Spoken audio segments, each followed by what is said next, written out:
Uite așa, dacă nu învățați cartii, a să cărați sculii toată viața. Deci băiatul care a cărat sculii a desfăcut totul de aici.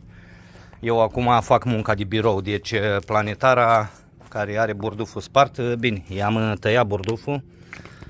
Vaselina asta veche trebuie toată spălată cu un cocktail de motorină și benzină am făcut, că n-am chef să dau bani pe alte minuni. O să o desfac și pe asta, o să o tai. Hai să vă arăt pe aia care am spălat-o deja. Nu o mai scot din axul ăsta cardanic, cum se cheamă, cu bilii. Asta e partea cu roata și asta e partea cu cutia de viteză, la cutia de viteze. Am spălat-o bine cu motorină, cu benzină, cu așa. Când o să-mi vină burdufurile noi, am un con de plastic pe care pun burduful nou, să-l lărgesc, ca să nu mai scot tot angrenajul ăsta, toată cupa, și trec cu burduful peste